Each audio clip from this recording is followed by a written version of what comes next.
오늘 우리에게 주신 하나님의 말씀은 히브리서 10장 19에서 25절입니다. 히브리서 10장 19에서 25절 제가 세번역 성서로 봉독해 드립니다. 그러므로 형제자매 여러분, 우리는 예수의 피를 힘입어서 담대하게 지성소에 들어가게 되었습니다. 예수께서는 휘장을 뚫고 우리에게 새로운 살길을 열어주셨습니다. 그런데 그 휘장은 곧 그의 육체입니다. 그리고 우리에게는 하나님의 집을 다스리시는 위대한 제사장이 계십니다. 그러니 우리는 확고한 믿음을 가지고 참된 믿음으로 마음으로 하나님께 나아갑시다. 우리는 마음에다 예수의 피를 뿌려서 죄책감에서 벗어나고 맑은 물로 몸을 깨끗이 씻었습니다. 또 우리에게 약속하신 분은 신실하시니 우리는 흔들리지 말고 우리가 고백하는 그 소망을 굳게 지킵시다. 그리고 서로 마음을 써서 사랑과 선한 일을 하도록 격려합시다. 어떤 사람들의 습관대로 우리는 모이기를 그만하지 말고 서로 격려하여 그날이 가까운 것을 볼수록 더욱 힘써 모입시다. 아멘. 할렐루야. 주님의 은혜와 평강이 함께 하시길 간절히 바랍니다. 지난주에 룻기서를 통해서 함께 교훈의 말씀을 나누었는데요. 룻기서를 마무리하면서 제가 이제 드렸던 말씀 중에 혹시 기억이 나실지 모르겠습니다. 우리 그리스도인들에게 있어서 가장 중요한 게 뭐냐? 기억나십니까? 가장 중요한 게 뭡니까? 오직 한 분이신 주님, 그분은 우리를 만드신 창조주이시고 우리를 구원할 구원주가 되시는 그 주님, 그 하나님만을 섬기며 사랑하며 사는 것, 그게 가장 중요하다. 그런 말씀을 드렸어요. 왜냐하면 하나님께서만이 우리를 구원하시고 책임지시는 그런 유일하신 구원주이고 창조주이시기 때문에, 그리고 하나님께서 주시는 그것이야말로 우리를 참으로 행복하고 만족하게 해주는 유일한 것이기 때문에 그렇죠. 사실 우리는 이 세상에서 만족과 행복을 추구하며 살아갑니다만, 우리가 이 세상에서 누리는 것들은 어떻게 보면 길어야 몇십 년, 그리고 대부분 그렇게 오래 우리가 누리지도 못합니다. 어떻게 보면 좀 일시적인 것들에 불과하고, 그리고 또 이 세상에 한정된 굉장히 유한한 것들입니다. 그러나 우리를 창조하시고 섭리하시고 또 돌보시는 그 하나님께서 우리에게 주시겠다고 약속하신 것들은, 그리고 그분이 주시는 하나님 나라와 하나님 나라에서의 영원한 생명의 삶은 이 세상이 주는 것과는 비교도 할 수 없는 놀랍고 귀한 영원한 것이죠. 그래서 지난주에 소개드렸던 그 이방 며느리 룻이 자기 친족 모압 땅으로 가려 하지 않고, 또 그들이 섬겼던 그 이방 신에게로 돌아가지 않겠다고 결단하고 그 시어머니를 붙쫓았다, 그렇게 설명했는데, 더 달라붙은 이유가 바로 여기에 있는 것입니다. 그분이 하나님이 어떤 분이신지를 분명히 알고, 그리고 그 하나님을 섬기며 살기로 작정했기 때문에 그렇게 결단한 것이죠.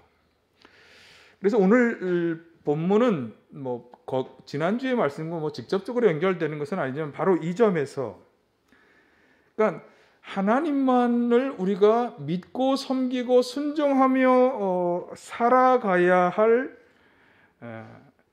이유, 거기에 대해서 우리에게 잘 말씀해 주는 그런 본문입니다. 그러니까 하나님께서 우리에게 이런 놀라운 일들을 행하여 주셨기 때문에 우리는 이 세상에서 우리가 누릴 수 있고 가질 수 있는 많은 것들을 기꺼이 내려놓고, 어떻게 보면 포기하고 하나님만을 믿고 섬기며 살아가겠다고 우리가 결단할 수 있는 것이죠. 어떤 일을 우리에게 행하여 주신 것일까? 사실 하나님께서 우리에게 행하여 주신 일, 특별히 예수 그리스도를 통해서 행하여 주신 일은 무엇입니까? 하나님이 예수님을 통해 우리에게 행해 주신 일은 간단하죠. 십자가에서 그분이 우리 죄를 대신해서 희생 제물이 되어 주심으로 우리의 죄를 용서해 주시는 일을 하셨죠. 아멘. 예. 어떻게 보면 아주 한 줄로 딱 요약이 되는 것인데, 사실 이 아주 단순한 이 복음이 사실 아주 긴 설명이 붙어 있는 이야기입니다. 그래서 오늘 저는 이 긴 설명에 대한 말씀을 좀 드리려고 하는데, 사실 이 이야기가 굉장히 딱딱한 얘기입니다. 예. 그래서 그동안 설교 시간에 졸음의 도전을 받았던 분들은 오늘 더 많은 도전을 받게 될 거고요. 딴 생각을 하는 도전을 받았던 분들은 더 딴 생각을 하게 될 가능성이 높지만, 한번 주의 깊게 하나님께서 예수님을 통해 우리에게 해주신 이 귀한 일이 왜 오늘 우리가 다시금 되새기고 그 소망과 확신을 굳게 가져야 하느냐? 왜일까요? 지난주에도 말씀을 드렸습니다만, 예수님과 바울 사도가 가지고 있었던 임박한 종말론적 신앙, 그 바탕에 사실 우리도 서 있어야 하기 때문에, 다시 말해서 마지막 그날이 가까이 다가왔다고 하는 마음으로 우리는 다시금 이 복음의 내용을 좀 확신하면서 그 확신에 좀 굳게 서야 되겠다. 여러분, 그런 시간이 되시길 간절히 축원합니다. 좀 딱딱할 수 있지만 정말 하나님이 예수님을 통해 하신 일이 뭘까? 아까 특별히 말씀을 드렸는데 한 줄로 요약해서, 그분이 십자가에서 우리 죄를 대신 짊어지시고 희생 제사가 제물이 되심으로 우리의 죄가 다 사하여졌다라고 하는 이 복음이 구체적으로 어떤 일들이 이루어진 것을 말하는 것일까? 그것을 한번 함께 생각해 보려고 합니다. 여러분, 오늘 19절에 한번 말씀을 보시면, 오늘 본문의 첫 서두에 그러므로 형제자매 여러분, 우리는 예수의 피를 힘입어서 담대하게 지성소에 들어가게 되었습니다.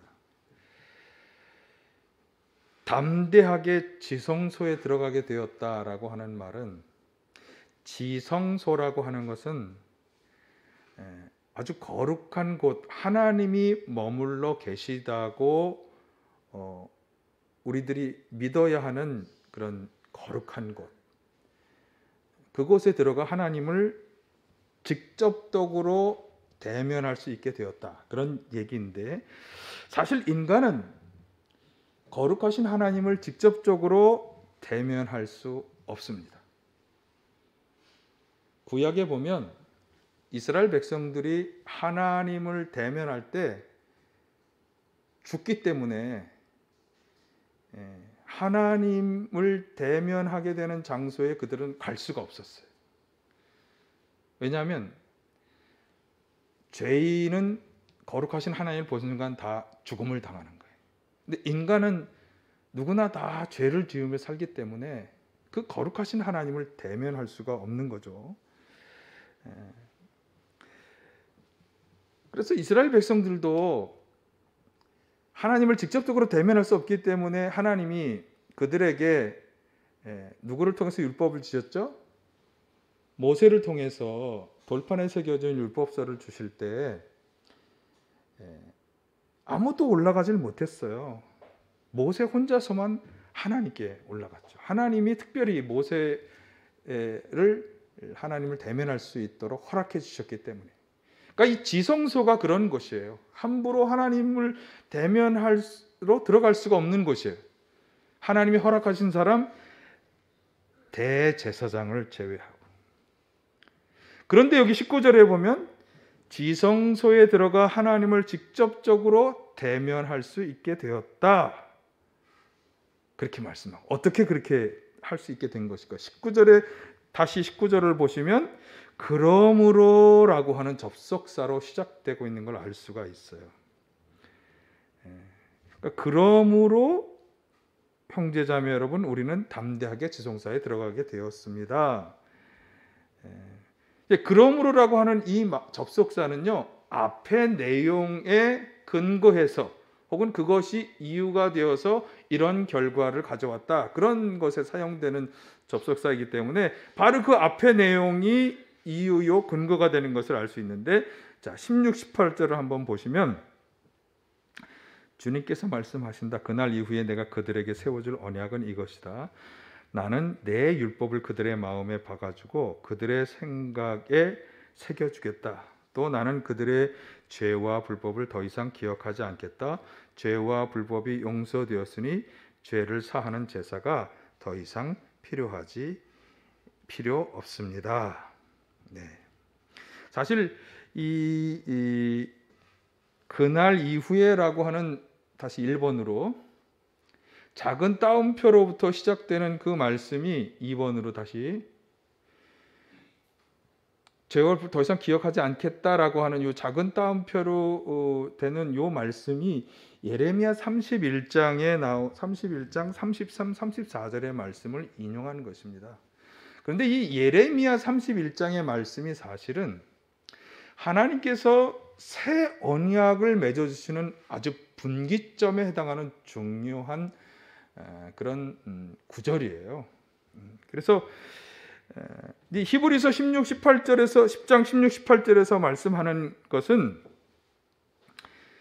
새 언약의 백성이 된 성도들의 죄와 불법을 하나님은 더 이상 기억하지 않고 그것을 다 용서해 주신다고 하는 그런 죄 용서의 은혜를 약속해 주셨기 때문이라는 거예요. 그러니까 하나님으로부터 죄 용서를 받았기 때문에 이제는 죄인이 아니잖아요. 용서를 받으면. 그렇죠? 그 죄인이 아니기 때문에 하나님의 얼굴을 직접적으로 대면할 수 있다고 하는 거죠. 근데 그 분기점이 뭐예요? 예레미야 31장 34, 34절에서 말씀한 것처럼 새 언약의 백성이 되는 것이에요. 그러니까 새 언약은 옛 언약과 구별되는 말씀이죠. 옛 언약에서는 여러 가지 이유와 문제가 있었어요. 그러나 이제 새 언약을 하나님이 세워주시면서 새 언약의 백성으로 들어오는 사람들에게는 그들의 모든 죄를 다 용서해 주시기로 하나님이 약속해 주신 거예요. 그리고 그 새 언약의 약속을 이루신 분이 누구냐면 그게 바로 예수님이라는 거예요. 아멘. 자, 여러분 새 언약의 백성이 되셨음을 확신하십니까? 아멘. 예. 그래서 새 언약의 백성이 되는 게 굉장히 중요한데 우리는 어떻게 새 언약의 백성이 될 수 있을까? 예수님 때문에. 그러니까 예수님은 바로 그것을 위해서 독생자 아들 예수님을 보내주신 거예요. 자, 그러면 예수님을 통해서 우리에게 어떤 일이 일어났기에 우리는 새 언약의 백성이 될 수 있는 것일까? 자, 좀 딱딱해지기 시작하죠. 네. 그러나 들어야 됩니다. 자, 여러분, 한번 여러분이 누군가 나에게 잘못한 사람의 죄를 내가 용서해 준다 한번 생각해 보세요. 어떤 사람의 죄를 용서해 주십니까? 죄를 용서할 때 무엇이 필요합니까? 상대가 일단 자신의 죄를 인정하고 뭐 사과를 한다거나 용서를 구해야 되겠죠. 여러분 죄를 지었는데 자신이 죄라고 하는 걸 인정도 안 하고 사과도 안 하는 사람 용서하십니까?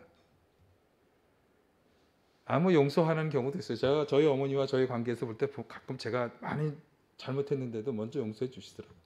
그럴 수도 있죠. 그러나 대부분의 경우에 상대방이 내가 죄를 지었다고 인정을 하고 그리고 죄를 사과해야 용서를 구해야 나도 용서해 주는 거예요. 사실 저희 자녀들의 경우에도 저도 웬만하면 뭐 다 용서해 주고 싶지만 죄를 뉘우치는 것 같지 않은 그런 경우에는 진짜 용서해 주고 싶지 않아요.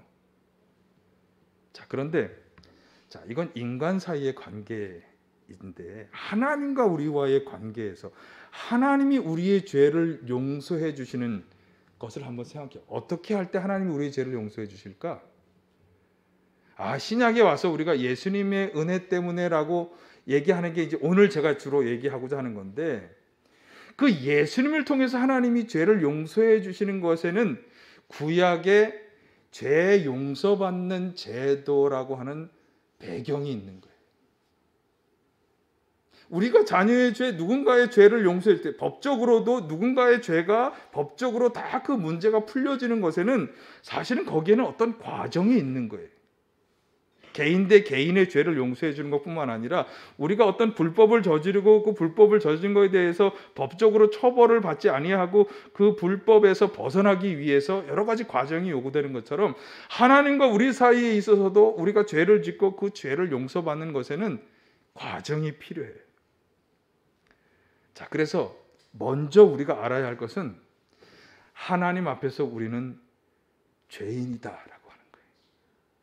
그분의 용서를 받아야만 하는 죄인이라는 것이 먼저 전제가 되어야 돼요. 여러분, 지금 내가 오늘 아침에 교회 오기 전까지 죄를 지었을까요? 안 지었을까요? 너무 짧은가? 그럼 여러분 어제 하나님 앞에 죄를 지었습니까? 안 지었습니까? 어떻게 생각하세요? 성경의 죄에 대해서 여러 가지를 이야기하지만 아주 큰 카테고리에 남을 10계명에 의하면 남을 죽이고 강도질하고 사기를 치고 이런 것이 다 죄라고 얘기하지만 사실 성경에 보면요, 미워하는 것도 용서하지 못하는 것도 질투하고 시기하고 이런 것도 다 죄라고 얘기합니다. 그러면 한번 어저께로 돌아가서 어저께 내가 미워한 적이 없나? 분노를 낸 적이 없는가? 성내지 않았는가? 질투한 적이 없는가? 한번 생각해 보세요. 그런 거 하나도 안 하고 사셨습니까? 저는 어저께만 생각하면 저는 죽어 마땅한 죄인입니다. 어저께 제가 한 것만 해도.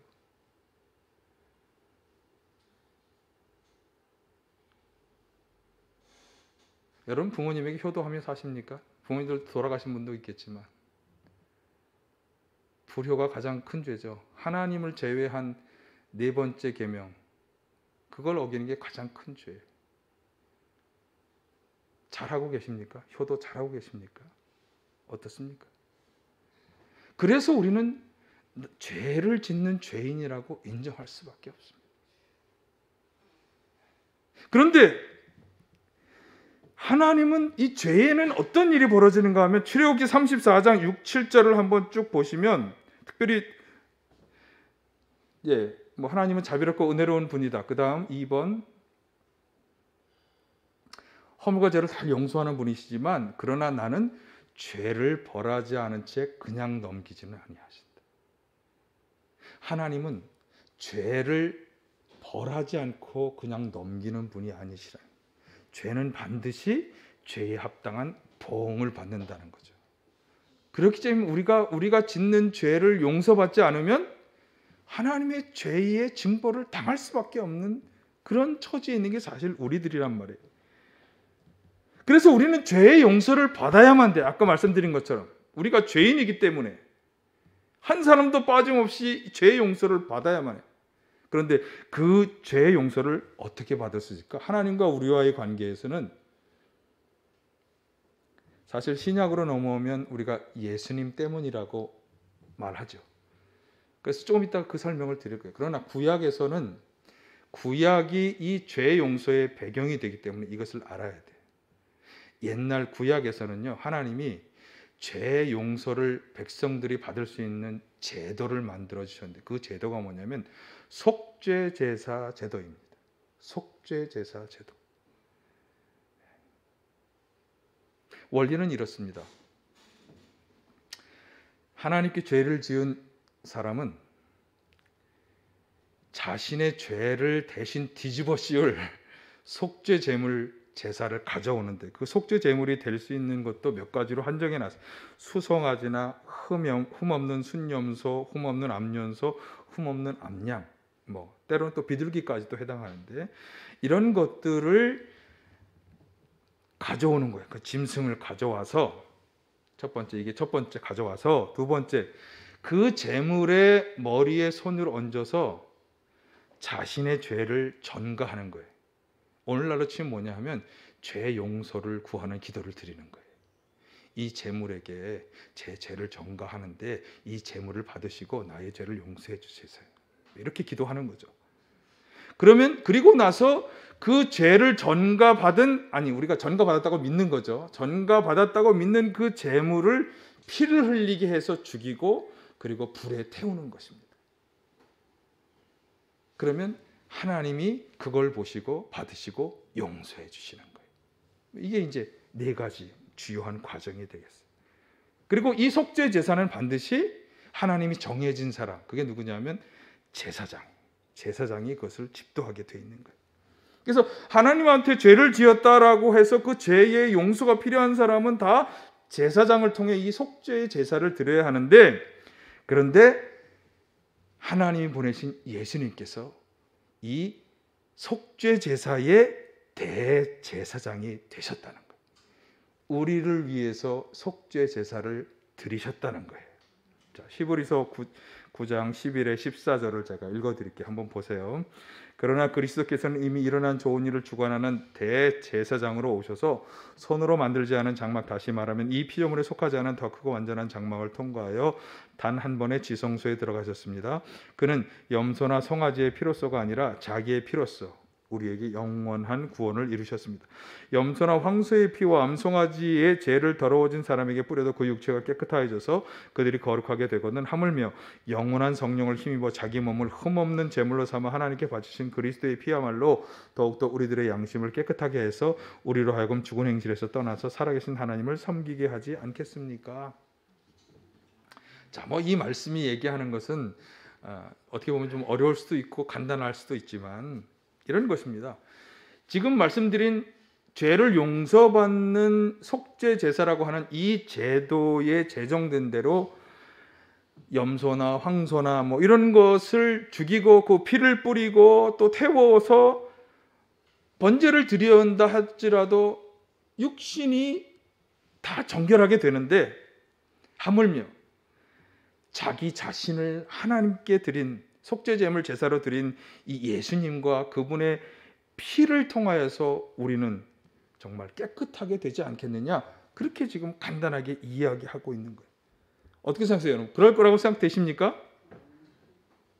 그게 우리가 믿는 바예요. 그게 우리가 믿는 바예요.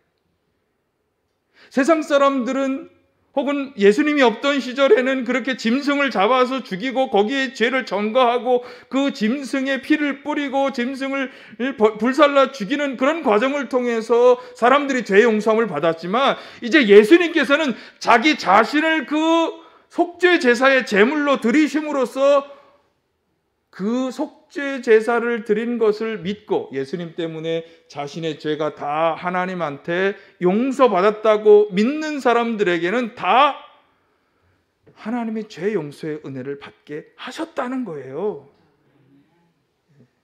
그래서 9장 28절 상반절을 이렇게 말씀하잖아요. 그리스도께서도 많은 사람의 죄를 짊어지시려고 단 한 번 자기 몸을 제물로 바치셨다. 10장 12절 그리스도께서는 죄를 사하시려고 단 한 번의 영원히 유효한 제사를 드리셨다. 네. 자, 이게 중요합니다. 사실 죄를 짓는 사람은 다양하잖아요. 우리 이곳에 앉으신 분들만 해도 지금 13분이 앉아 계신데 13사람이 다 각각 짓는 죄가 다르잖아요. 그러니까 아까 말한 것처럼 13번의 속죄 제사를 사실 구약에 의하면 드려야 돼요. 그러나 예수님께서는 단 한 번의 영원히 유효한 제사를 드리셨다. 어제 죄를 지었으면 어제도 속죄 제사를 드려요. 오늘 죄를 오늘도 속죄 제사를, 내일 지으면 내일 속죄 제사, 그런 식의 속죄 제사가 아니라 예수님께서는 단 한 번 드리셨지만 그것은 영원히 유효한 희생 제사가 되었다. 어떻게 그렇게 될 수 있느냐? 그분이 나를 대신해서 속죄 제사의 제물이 되셨다는 것을 믿음으로 받아들이는 사람, 그 믿음 가운데 살아가는 사람은 그것이 유효하게 된다. 그런 말씀이에요. 여러분, 이것을 믿으시기를 바라요. 그래서 그 결과, 지금 이렇게 예수님께서 하셨던 영원히 지속되는 단 한 번의 속죄 제물이 되신 그 결과, 우리에게 벌어진 일을 히브리서 10장 17, 18절은 이렇게 설명하죠. 이게 하나님이 지금 아까 말씀하신 걸 인용한 거잖아요. 나는 그들의 죄와 불법을 더 이상 기억하지 않겠다. 예수님의 이 사건으로 인해서 하나님은 이렇게 선포하셨다는 거예요. 죄와 불법이 용서되었다. 더 이상 죄를 사하는 제사가 필요 없다. 자, 22절.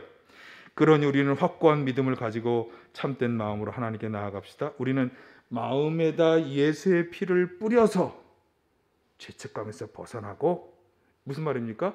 그러니까 마음에 예수의 피를 뿌린다는 것은 그 예수님의 피의 은혜를 절대적으로 마음으로 믿는 걸 말하는 거예요. 믿음으로 받아들이는 거죠. 예. 그러면 예수님과 예수님의 그 피의 공로를 인해서 우리의 모든 죄는 다 속하여지고 우리는 죄를 깨끗이 씻음 받는 것입니다. 여러분, 죄가 속하여지고 죄가 깨끗이 씻어졌기 때문에 우리는 죄인입니까? 아닙니까? 하나님 앞에서 죄인이 아닙니다. 지성소에 들어갈 수 있습니까? 없습니까? 들어갈 수 있게 된 것입니다. 이것이 예수님께서 행하신 일이라는 거예요. 감히 거룩하신 하나님을 죄인된 입장에서 나아가 대면할 수 없었지만, 그러나 예수님이 우리의 죄를 대신해서 십자가에서 피 흘려 속죄 제물이 되어 주심으로 우리는 그 하나님 앞에 죄가 다 사라졌기 때문에 하나님을 대면할 수 있는 존재가 되었다. 이 확신을 가지고 이 소망, 내 죄가 다 용서받았기 때문에 하나님 앞에 나는 의로운 자로서 하나님이 주시는 은혜의 세계를 충만히 다 경험할 수 있는 사람이 되었다고 하는 소망, 앞에 그렇게 될 거라고 하는 소망, 그 소망을 가지고 살아가자. 이것이 오늘 말씀해 주는 것입니다. 자, 그런데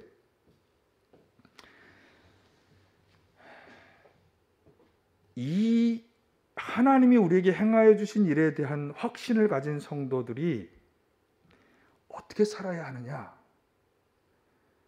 그것이 이제 사실 오늘 본문에서 주로 이야기하고자 하는 것입니다. 그래서 19, 20절, 21절, 22절 이것이 지금까지 제가 말씀드린 것을 설명하는 구절들이에요. 그럼 23절부터는 이 확신을 가진 사람으로서 어떻게 살아갈 것이냐? 사실 먼저 우리가 꼭 기억해야 할 것은 25절의 말씀인데, 그날이 가까워져 오는 것을 보는 사람. 여러분, 그날이 가까워 오는 것을 보는 사람이 되시길 간절히 축원합니다. 말씀드린 것처럼 이게 임박한 종말론적 신앙을 가지는 것을 말해요. 마지막 그날이 가까이 다가왔다. 베드로전서 4장 7절에 의하면 이 그날이 가까워져 하는 그날은 만물의 마지막이 가까이 온 그날을 말하는 거예요. 그래서 오늘 본문 23절에서 24절, 25절이 각각 하나, 둘, 세 가지를 말씀하고 있는데, 이 세 가지가 다 사실은 이 25절에 있는 그날이 가까워져 오는 것을 보는 사람들은 이렇게 살아가자. 마지막 종말의 날이 그렇게 멀지 않았다고 하는 의식을 가지고 살아가는 사람들은 이렇게 살아가자. 첫 번째, 우리에게 약속하신 분은 신실하시니 우리는 흔들리지 말고 우리가 고백하는 그 소망을 굳게 지킵시다. 자, 약속하신 분은 신실하시다. 이건 하나님을 가리키는. 근데 그 약속이 뭔가요? 바로 앞에서 말씀한 것. 예수 그리스도를 통해서 우리에게 해주신 일들, 예수 그리스도 당신의 독생자 아들을 십자가에 못 박혀 죽게 하심으로 우리의 죄를 사하는 속죄 제물이 되게 하심으로 우리가 지은 앞으로 지을 모든 죄를 다 그분이 대신 짊어지고 죽으셨으므로 우리의 죄를 용서해 주겠다고 하신, 너희의 죄와 불법이 다 사하여졌다고 선언하신 그 약속은 신실하다는 거예요. 신실하다. 그 약속을 굳게 믿고 나아가자. 앞으로도 그렇게 되어질 것을 소망하는 소망으로 나아가자. 흔들리지 말자. 이 믿음에서 흔들리지 말자. 여러분, 사실 마태복음 25장에 보면 마지막 종말의 날에 대한 예수님의 긴 24장 25절에 이제 24장이 여러 가지 얘기, 25장에서는 이제 거기에 대해서 어떻게 준비할 거냐 이런 얘기를 하고 있습니다만, 예수님께서 하신 말씀 중에 마지막 때가 되면 여기저기서 거짓 그리스도, 거짓 선지자들이 나타난다. 사람들을 미혹하고 유혹하고 믿음에서 흔들고 떨어지게 만든다. 보세요, 여러분. 이번 코로나 때문에 신천지 사태가 많이 확 드러나면서 많은 사람들에게 알려졌잖아요. 얼마나 많은 사람들이 거기에 미혹되어 있는지 모릅니다. 그러나 이 말씀에, 오늘 주신 본문의 말씀을 굳건히 잡으면 예수 그리스도께서 단 한 번의 영원히 유효한 희생자사를 드림으로 그분을 통해서만 우리가 하나님의 죄 용서를 받게 된다고 하는 분명한 확신에 서 있으면 그런 것에 넘어가지 않을 수 있는 것입니다.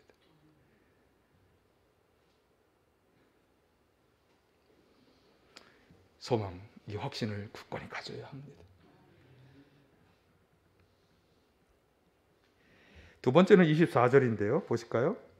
그리고 서로 마음을 써서 사랑과 선한 일을 하도록 격려합시다.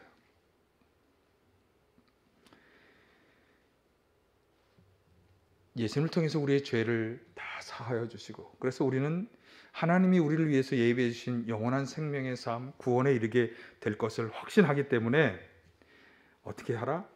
사랑과 선한 일을 계속 해야 한다. 자, 베드로전서 4장 8절에서 아까 4장 7절을 제가 읽어드렸는데 7절과 8절을 제가 연결해서 다시 한번 읽을게요. 만물의 마지막이 가까이 왔습니다. 그러므로 정신을 차리고 조심하여 기도하십시오. 8절, 무엇보다 먼저 뜨겁게 사랑하십시오. 세상의 마지막 때를 의식하는 사람들은 세상의 마지막 때가 왔으니까 이제 우리 하늘로 들러 올라가기 위해서 저기 일정한 곳에 모여서 거기서 준비하며 기다려야 돼. 이게 다미선교회라는 데서 했던 얘기예요. 그렇게 하라는 게 아니에요. 어떻게 하라는 것입니까? 서로 뜨겁게 사랑하라. 여러분, 뜨겁게 사랑하라는 말을 제가 원어를 보면서 이렇게 해석했습니다. 뜨겁게 사랑하라는 말은 이렇게 보십시오. 끊어지지 않고 멈추지 않는 열심과 열정으로, 그리고 자신을 태우는 희생으로 사랑하라. 끊어지지 않는과 멈추지 않는은 사실 같은 말의 반복입니다만, 멈추지 않는 열심과 열정을 가지고 자신을 태우는 희생으로 사랑하라. 이것이 뜨겁게 사랑하라는 말씀의 정당한 해석입니다. 만물의 마지막을 내다보는 사람들은 이렇게 살아가라. 저기 모여서 나 혼자 구원받겠다고 내 재산 다 바치고 그것에 모여 살라는 것도 아니고, 저기 모여서 기도하며 종말의 그날을 기다리는 것도 아니고, 어떻게 하라? 서로 뜨겁게 사랑하라. 그럼 서로 뜨겁게 사랑하라는 것은 도대체 어떻게 하라는 것을 말씀하는 걸까? 에베소서 2장 10절에서 바울 사도가 하나님이 우리를 예수 안에서 이렇게 만드신 것은, 예수님을 통해 우리를 구원하신 것이 뭐냐? 이렇게 준비하신 것은 뭐냐? 우리가 선한 일을 하며 살아가게 하시려는 것이다. 선한 일을 하게 하시려고 하나님이 우리를 자신의 작품으로 만드시고 우리를 예수님을 통해 구원해 주셨다는 것인데, 그러면 하나님께서 원하시는 선한 일이 무엇일까? 하나님께서 원하시는 일은 디모데서 2장 4절에 잘 나와 있습니다. 하나님은 모든 사람이 구원을 얻고 진리를 알게 되기를 원하신다. 모든 사람의 구원. 이것에 가장 잘 부응하며 노력했던 사람의 대표적인 사람이 바울 사도입니다. 바울 사도는 열심히 복음을 전하며 많은 사람을 구원하기 위해서 최선의 노력을 다했던 사람이에요. 그런데 그가 복음을 전하고 사람들의 생명을 살리면서 했던 두 번째 선한 일이 뭐냐면 하나님의 사랑을 사람들에게 보여주는 거예요. 어떻게? 용서와 관용과 구제로 보여주는 거예요. 바울 사도는요, 복음을 전하는 곳마다 다니면서 헌금을 모집했어요. 오해하지 마세요. 그 헌금으로 자기 생활비 쓰려고 헌금 모집한 게 아니라 가난한 교회, 재난을 당한 교회들을 돕고 성도들을 도우려고 하는 헌금. 그래서 그는 두 가지, 그가 했던 선한 일 두 가지는 사람들을 죄로부터 건져내고 그들에게 관용하고 용서하고 구제하는 하나님의 사랑을 나타내 보여주는 일을 최선을 다해서 했어요. 이것이 하나님이 원하시는 선한 일입니다. 이 일을 행하라. 두 번째. 세 번째, 25절에서 말씀하죠. 어떤 사람들의 습관처럼 모이는 일을 그만하지 말고 서로 격려하여 그날에 가까우는 것을 볼수록 더욱 힘써 모이라. 사실 우리나 이 코로나19라고 하는 전대미문의 팬데믹을 맞이해서 우리에게 가장 어떻게 보면 이 말씀이 직접적으로 요청되는 시대를 우리가 살아가고 있다고 말할 수 있겠습니다. 우리는 강제로 모임을 할 수 없는 상태가 되어져 왔습니다. 그러나 우리는 앞에서 말씀드린 것처럼 세상 가운데 살면서 소망을 잃어버리지 않고 흔들리지 않기 위해서 사랑과 선행에 힘쓰기 위해서 어떻게 해야 합니까? 열심히 모여야 하는 것입니다. 모여서 뭘 하는 것일까요? 내 아버지의 집은 기도하는 집이라고 했으니 기도해야 할 것입니다. 너희는 사람들을 제자로 삼아 내가 너에게 가르친 모든 것을 지키게 하라고 말씀하였으니 사람들을 교육하고 공부하게 하고 배우게 해서 그것을 지키며 살아가도록 해야 할 것입니다. 그리고 초대교회 성도들은 모여서 무엇을 했습니까?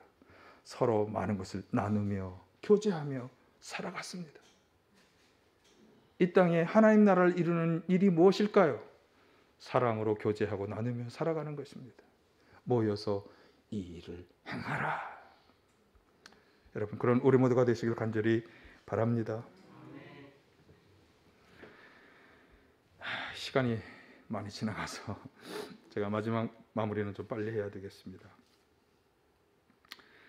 사실 오늘 저희가 25절까지 읽었습니다만 성경은 이렇게 딱 끊기가 참 애매한 문단들이 참 많습니다. 26절 이하는 앞에서 말씀드린 것처럼 25절에 있는 말씀,